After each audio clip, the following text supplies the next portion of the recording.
અમદાવાદ શહેરના પંડિત દીનદયાલ હોલ ખાતે તારીખ 28 માર્ચ શનિવારના રોજ હિન્દુ સનાતન સંસ્કૃતિને ઉજાગર કરતો અલૌકિક કાર્યક્રમ યોજાયો હતો।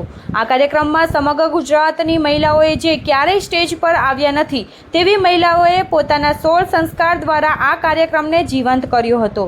તમને જણાવીએ કે સમસ્ત ગુજરાત બ્રહ્મ સમાજ મહિલા પાંખ દ્વારા અમદાવાદ અને ગાંધીનગર શહેરના સહયોગથી આ ત્રિવેણી સંગમ કાર્યક્રમનું આયોજન કરવામાં આવ્યું હતું। આ કાર્યક્રમ સંસ્કૃતિ ઉત્સવ, સંસ્કાર, અભિવ્યક્તિ અને સમાજ એકતાનો અદ્ભુત સંગમ બન્યો હતો। ત્રિવેણી સંગમ કાર્યક્રમ એ માત્ર બ્રહ્મ સમાજ પૂરતો જ મર્યાદિત નથી, પરંતુ સમગ્ર સનાતન હિન્દુ ધર્મના મૂલ્યો અને પરંપરાઓને ઉજાગર કરતો મહોત્સવ છે। આ કાર્યક્રમમાં વિવિધ સમાજના આગેવાનો, મહાનુભાવો અને ધર્માચાર્ય મહામંડલેશ્વર પરમ પૂજ્ય શ્રી અખિલેશ્વર દાસજી મહારાજ, પરમ પૂજ્ય શ્રી ચૈતન્ય શંભુ મહારાજ અને પરમ પૂજ્ય શ્રી ઘનશ્યામજી મહારાજ ઉપસ્થિત રહ્યા હતા। હું ડોક્ટર ધારણીબેન અનિલકુમાર શુક્લ, સમસ્ત ગુજરાત બ્રહ્મ સમાજના મહિલા પ્રમુખ।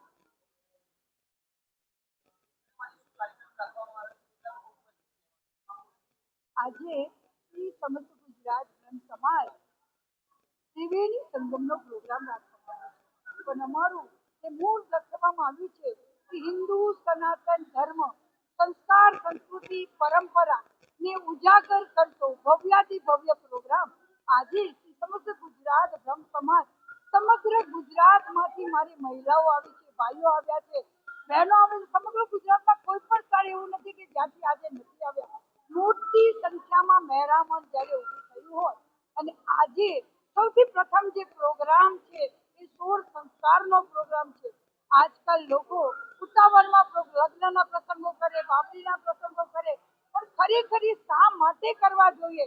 આપણા 16 સંસ્કાર શું છે એની જાણકારી માટે અમારા સમગ્ર ગુજરાતની મહિલાઓ જે ઘરમાં જ છે, ક્યારે સ્ટેજ ઉપર નથી આવી, એ બધી મહિલાઓને સ્ટેજ ઉપર લાવવાનું મેં કામ કર્યું છે ને મારી બહેનો એટલી બધી ખુશ છે। 3 મહિનાથી પ્રેક્ટિસ કરે છે, એ પોતાની વિડીયો બનાવીને મોકલે અને પછી ચેક કરવામાં આવે। આ રીતે આ ફાઇનલ પ્રોગ્રામ અમારો આજે આપ સર્વ અને સમગ્ર ગુજરાત અને દુનિયામાં આ જોવા રહી છે, કારણ કે ઇન્ટરનેશનલમાં જોવા રહે છે। ત્યારે આના પછીનો જે પ્રોગ્રામ છે એ છે અમારો બ્રહ્મમાં મેળામણ। આ પ્રોગ્રામની અંદર સમગ્ર ગુજરાતમાંથી ભાઈઓ, બહેનો, વડીલો, દીકરા, દીકરીઓ મોટી સંખ્યામાં આવી રહ્યા છે। અમારા વડાપ્રધાન પીએમ ભૂપેન્દ્રભાઈ પટેલ પણ આવવાના વાત કરેલી હતી, સાથે સાથે દેવી રીવાબા જાડેજા પણ આવવાના। આપણા પરમ પૂજ્ય અખિલેશ્વરજી મહારાજ આવી રહ્યા છે, શ્રી પરમ પૂજ્ય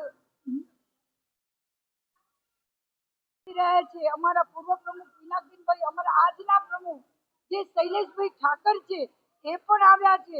મોટી સંખ્યામાં વડીલો, બંધુઓ અને અન્ય એટલે પટેલ બધા સમાજના લોકોને જ્યારે બોલાવવામાં હોય તો આજે આરપી પટેલ જે પટેલ સમાજના છે, પ્રહલાદભાઈ પટેલ એ પણ આવી રહ્યા છે, અનેક મોટા મહાનુભાવો આવી રહ્યા છે।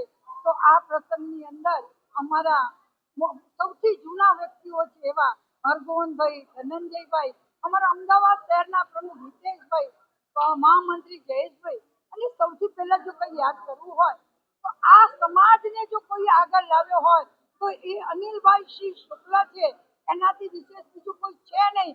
સતત ચિંતા જો કરતા હોય તો અનિલભાઈ શુક્લ છે, અને એમની સાથે જ હું તૈયાર થયેલ ડોક્ટર ધારણીબેન અનિલકુમાર શુક્લ, સોમથી શનિ મહેનત કરીએ સ્કૂલ અને કોલેજ, અને રવિવારે તો સમાજ, સમાજ અને સમાજ, સમાજથી વિશેષ કશું જ નથી। બપોરનો પ્રોગ્રામ છે શ્રી મહીરભાઈ પંડ્યા, જેના દ્વારા બધાને આનંદ મેળવવા માટે હવજી, અને ત્યાર પછી 3:30 થી 6 નો પ્રોગ્રામ છે ઓફિસે મિલન તક। આજના દીકરા દીકરીઓને ભણાવવાની જવાબદારી સમસ્ત ગુજરાત બ્રહ્મ સમાજ લે છે, અને આ નવો પ્રયાસ કરવાથી જીન્સ અને ટી શર્ટ અને જીન્સ અને ટોપમાં યુનિફોર્મ સાથે કોફી પીવો અને મિલન થાય તો મિલન કરો। અને આ પ્રોગ્રામની અંદર મોટી સંખ્યામાં રજીસ્ટ્રેશન થયેલું છે, તો બપોરે 3:30 થી 6 ના પ્રોગ્રામમાં આ પ્રોગ્રામ ભવ્યથી ભવ્ય પ્રોગ્રામ છે। આને અમે ત્રિવેણી સંગમનો પ્રોગ્રામ નામ આપ્યું છે।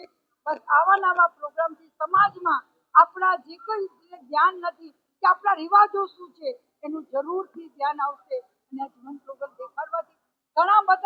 સૌરાષ્ટ્રના લોકોએ મને કહ્યું કે અમારો પ્રોગ્રામ જો તમે કરી આપો તો મેં જો અમારો પ્રોગ્રામ પૂર્ણ થયા પછી આપને 100% અમારો સહકાર રહેશે. બસ એ જ ભાવને તે ખાલી સમગ્ર ગુજરાત બ્રહ્મ સમાજ ફક્ત બ્રહ્મ સમાજ પૂરતો નથી, અન્ય સમાજોને સાથે રાખીને આ સમાજ ચાલે એ છે બ્રહ્મ સમાજ. બ્રાહ્મણ એક છે અને નેક છે. આજે શ્રી સમસ્ત ગુજરાત બ્રહ્મ સમાજ મહિલા પાંખ દ્વારા ત્રિવેણી સંગમરૂપ અભૂતપૂર્વ કાર્યક્રમનું આયોજન કરવામાં આવ્યું છે. અહીંયા આગળ માણસના જન્મથી માંડીને મૃત્યુ સુધીના બધા જ સંસ્કારોનું શું મહત્વ હોય છે, કઈ રીતે એને કરવાના હોય છે, એનું માર્ગદર્શન આપવામાં આવે છે. અને સનાતન ધર્મ અને હિન્દુ ધર્મના 16 સંસ્કારોનું ખૂબ મહત્વ રહ્યું છે. સાથે સાથે સાંજે coffee with boys and girls એટલે કે દીકરા દીકરીઓ માટે કોફી ઉપર બંને એકબીજાની પસંદગી કરે એવો પણ એક પ્રયત્ન થવાનો છે. બંને જણા પોતાની રીતે મુક્ત રીતે વાત કરી શકે. ત્રીજું, હમણાં જેમ વાત થઈ અહીંયા જુદા જુદા સ્ટોલ મૂકવામાં આવ્યા છે.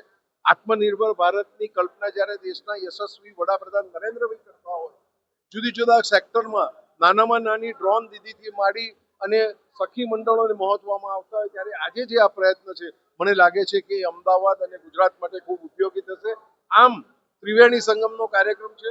હું ખૂબ ખૂબ ધન્યવાદ પાઠવું છું સમગ્ર બ્રહ્મ સમાજ મહિલા પાંખને કે આવો અભૂતપૂર્વ કાર્યક્રમ અહીંયા આયોજિત કરવામાં આવે છે. અને હું એક મેસેજ આપવા માંગુ છું કે બધા જ બહેનો આમાં જોડાઈ અને આનો સદુપયોગ કરીને આગળ વધે.